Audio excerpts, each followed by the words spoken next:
오늘의 헤드라인입니다. 지난해 미세먼지로 발생한 경제 손실이 무려 4조 원이나 된다는 분석이 나왔습니다. 마스크 구입 등 가계 미세먼지 대처 비용도 월 평균 2만 1,000원을 넘는 것으로 조사됐습니다. 고농도 미세먼지의 원인을 객관적으로 밝히기 위해 정부와 미 항공우주국 나사가 공동조사에 나서기로 했습니다.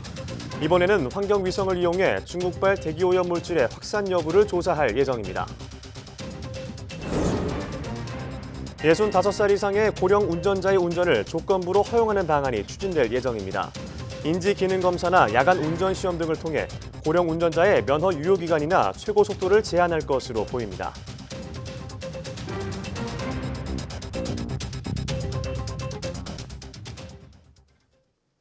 여러분 안녕하십니까? 3월 18일 월요일 사이언스 투데이입니다.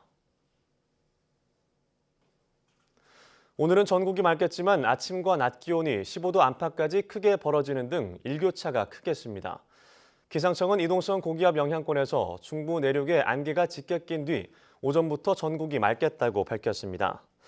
오늘 서울 아침 기온은 1.4도, 낮 기온은 15도로 무척 포근하겠지만 일교차가 커 주의가 필요할 것으로 보입니다.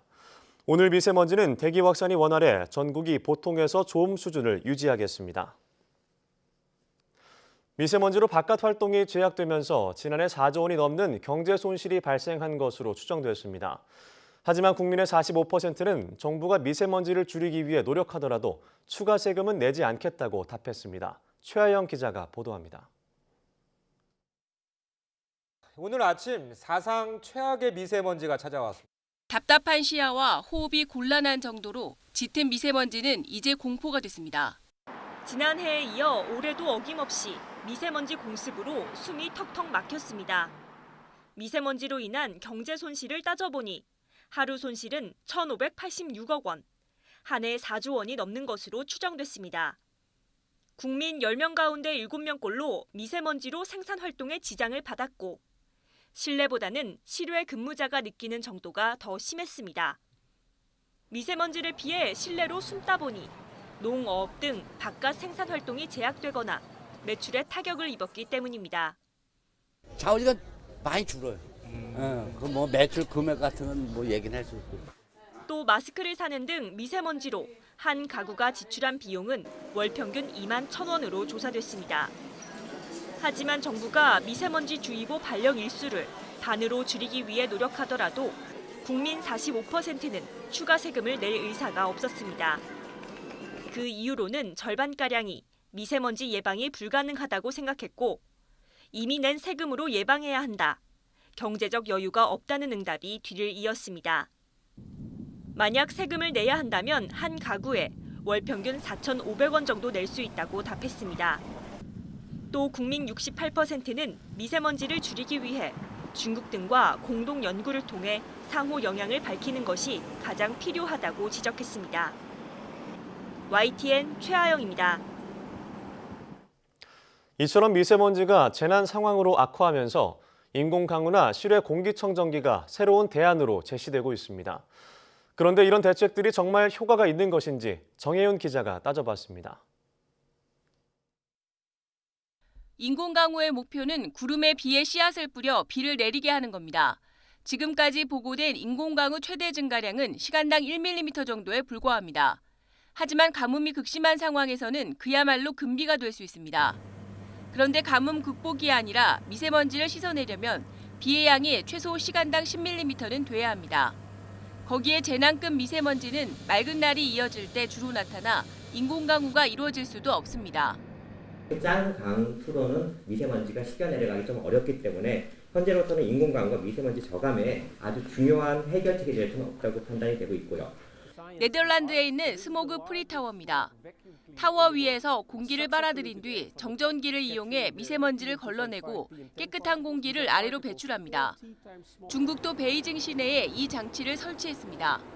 1시간에 공기 3만 세제곱미터를 정화하고 10m 떨어진 곳까지 미세먼지는 45%, 초미세먼지는 25%가량 줄일 수 있다고 홍보했지만 실제 효과는 크지 않았습니다. 정부는 이보다 크기를 줄이고 성능을 개선한 야외 공기청정기를 개발한다는 계획입니다. 서울형 혹은 한국형 도심에서의 공기를 정화시킬 수 있는 기기 발굴을 하는 그런 사업을 곧 착수를 할 계획입니다. 하지만 이런 실외형 공기청정기는 바람이 강하면 효과를 발휘하지 못한다는 것이 단점입니다. 또 서울에서 미세먼지 저감 효과를 보려면 최소 2만 대 이상을 설치해야 합니다. 전문가들이 인공강우와 실외용 공기청정기의 실효성에 부정적인 이유입니다. YTN 정혜윤입니다. 갈수록 심해지는 고농도 미세먼지 원인을 객관적으로 규명하기 위해 정부가 미국 항공우주국 나사와 공동조사에 나섭니다. 환경부 국립환경과학원은 지난해 12월 나사와 환경위성 관련 업무 협약을 체결해 2021년부터 공동조사를 벌일 예정이라고 밝혔습니다. 이 조사를 통해 중국발 대기오염 물질의 한반도 유입을 밝혀내면 자국 스모그의 확산 영향을 부인하는 중국을 상대로 협상력이 커질 것으로 보입니다. 정부와 나사의 조사는 이번이 두 번째인데 앞서 2016년엔 항공관측에 의한 대기질 공동조사를 시행했습니다.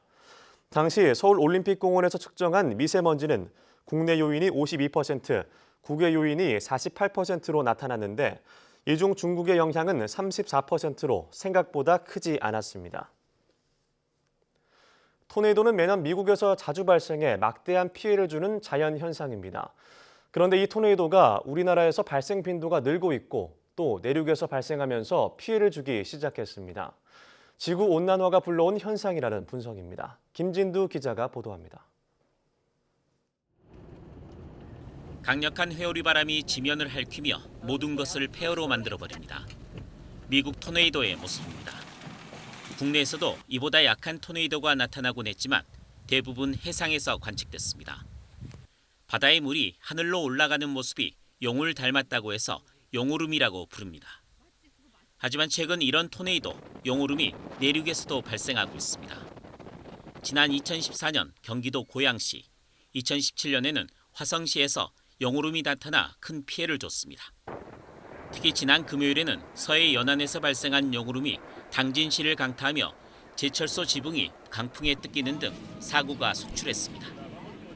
저기압이 남부지방을 통과해 동해상으로 빠져나간 동안 뒤쪽으로 찬 공기가 유입되면서 온도차가 가장 크게 나타나는 1985년 이후 국내에서 발생한 용오름 현상은 총 11차례, 2000년 이전에 4차례가, 이후에는 7차례가 발생했습니다. 특히 2014년을 기점으로 내륙에서도 용오름이 계속되고 있습니다. 온난화로 한반도 기온이 상승하면서 환절기의 기단과 기단의 온도 차이가 더 커지게 됩니다. 이렇게 되면 용오름이 발생할 수 있는 환경이 더 잦아질 수밖에 없습니다. 국내 용오름은 늦가을부터 초겨울 사이 발생하다 최근에는 초여름과 봄철로까지 확대되고 있습니다. YTN 김윤우입니다. 나무의 피해를 진단하고 이를 치료할 수 있는 나무의사 자격시험이 치러집니다. 산림청은 지난해 처음으로 도입된 나무의사 제도의 자격시험 1차 시험 원서 접수를 오늘부터 25일까지 진행한다고 밝혔습니다. 응시 원서는 한국임업진흥원 누리집에서 온라인으로 접수하거나 방문 또는 우편으로 제출할 수 있으며 1차 시험은 오는 4월 27일 대전에서 치러집니다. 터빈이 정지하면서 가동을 멈춘 전남 영광의 한빛원전 5호기가 발전을 다시 시작했습니다. 한국수력원자력 한빛원자력본부는 지난 15일 멈춘 한빛원전 5호기를 어제 오후부터 다시 가동했다고 밝혔습니다. 점검 결과 정비 기간에 새로 설치한 주 변압기 보호 배전반의 회로 오류로 사고가 났다며 성능 시험 뒤 발전을 재개했다고 설명했습니다. 앞서 한빛원전 5호기는 지난 15일 오후 1시 25분쯤 주 변압기에 이상 신호가 발생해 터빈 발전기가 멈추면서 가동이 중단됐습니다.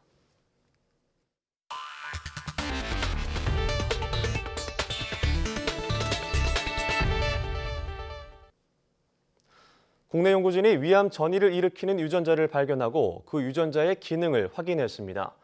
울산대와 연세대 연구팀은 5년 생존율이 30% 미만인 전이성 위암을 일으키는 특정 유전자를 찾았다고 밝혔습니다. 연구팀은 뒤실험을 통해 이 유전자가 위암세포의 이동성을 높이는 역할을 하는 것을 발견하고 이 유전자를 억제해 위암 전이가 줄어든 것을 확인했습니다. 연구팀은 이번 연구 결과가 새로운 위암 치료법 개발에 활용될 수 있을 것으로 기대했습니다. 고령 운전자 교통사고가 잇따르면서 이들의 운전을 조건부로 허용하는 방안이 추진됩니다. 인지 능력 등이 기준에 못 미치는 노인들은 야간이나 고속도로 운행이 제한될 수 있습니다. 김대근 기자입니다. 승용차가 갑자기 움직이더니 방향을 틀어 병원으로 돌진합니다. 놀란 행위는 다급하게 피하고 차량은 출입문을 들이받고서야 멈춥니다. 70대 운전자가 가속 페달을 잘못 밟아 일어난 것으로 추정되는 사고입니다. 카페로 돌진하거나 고속도로를 역주행하는 등 고령 운전자들의 아찔한 사고가 잇따르고 있습니다. 운전면허 소지자 가운데 65세 이상 고령자 비율은 꾸준히 늘어 9% 수준입니다. 그런데 이들이 일으킨 교통사고 사망자는 전체 22%에 달합니다. 이에 따라 경찰은 운전자의 신체 능력에 따라 조건부로 차량 운행을 허용하는 방안을 추진합니다. 운전자의 시야 확보가 어려운 야간이나 사고가 나면 큰 피해가 우려되는 고속도로 운전이 통제될 수 있습니다. 면허 유효 기간이나 최고 속도 제한도 검토됩니다. 적용 대상은 인지기능 검사나 야간 운전 시험 등을 통해 결정할 것으로 보입니다. 이 정책은 한 3년 정도가 소요될 예정이고요. 노인 및 의료단체 등 이해 관계자가 참여하는 협의체를 운영하고 전문기관, 연구 영역 등을 통해 공감받는 정책이 될 수 있도록 노력하겠습니다. 경찰은 또 운전면허를 갱신할 때 기준에 못 미치는 고령 운전자의 경우 면허를 자진 반납하도록 유도하고 교통비 지원 같은 혜택을 확대하는 방안도 마련할 방침입니다. YTN 김대근입니다. 정보통신기술 중소기업 10곳 가운데 6곳이 자금 조달에 어려움을 겪는다는 조사 결과가 나왔습니다. 과학기술정보통신부가 최근 발표한 자료를 보면 현재 자금 조달이 어렵다 또는 매우 어렵다고 답한 기업은 59.5%에 달했습니다. 기업들은 자금 조달에 어려움을 느끼는 이유로 제조 원가 상승과 판매 부진 등을 꼽았으며 금융기관을 통한 자금 조달에서는 은행 대출 한도 부족을 가장 큰 어려움으로 꼽았습니다. 반면 ICT 중소기업들이 매출액 가운데 연구개발에 투자하는 비율은 2017년 기준 2.6%로 대기업과 일반 중소기업보다 높았습니다. 지난해 세계 스마트폰 시장에서 삼성전자 매출 점유율은 20%를 넘지 못했지만 화웨이는 10%대에 진입한 것으로 나타났습니다. 시장 조사업체 스트래티지 애널리틱스는 지난해 삼성전자 매출이 세계 스마트폰 매출에서 차지하는 비중은 19%에 그쳤다고 밝혔습니다. 반대로 1위 애플은 매출 규모를 늘렸고 특히 화웨이는 점유율 10%대에 처음 진입했습니다. 이는 최근 중국 업체들이 중저가 폰뿐만 아니라 고급 스마트폰 시장에도 적극적으로 뛰어들었기 때문으로 보입니다. 애널리틱스는 화웨이가 삼성전자와의 거리를 좁히고 있다며 올해 스마트폰 매출에서 삼성전자를 넘어설 것으로 예상했습니다. 응급의료 전용 헬기인 닥터 헬기 한 대가 추가로 배치됩니다. 위급한 응급환자를 적시에 이동할 수 있게 닥터 헬기가 필요한 곳에는 어디서나 이착륙할 수 있게 하는 방안도 추진됩니다. 보건복지부는 올해 중으로 닥터 헬기 한 대를 추가로 도입하고 배치 지역은 공모 과정을 거쳐 정할 예정입니다. 중증 외상 환자 전문 치료 기관인 권역외상센터도 13곳에서 15곳으로 확대하기로 했습니다. 닥터 헬기는 응급의료 취약지역 응급환자의 신속한 항공 이송과 응급처치 등을 위해 운용되는 전담 헬기입니다.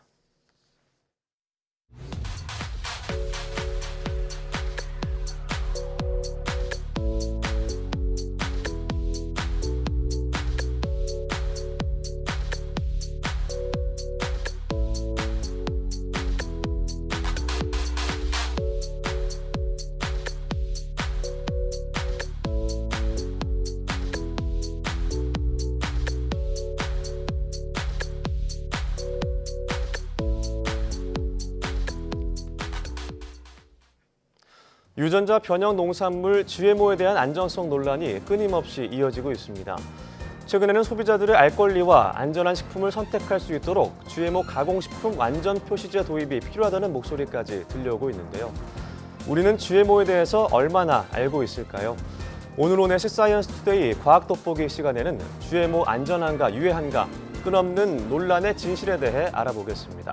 오후도 많은 시청 바랍니다. 함께해 주신 여러분 고맙습니다.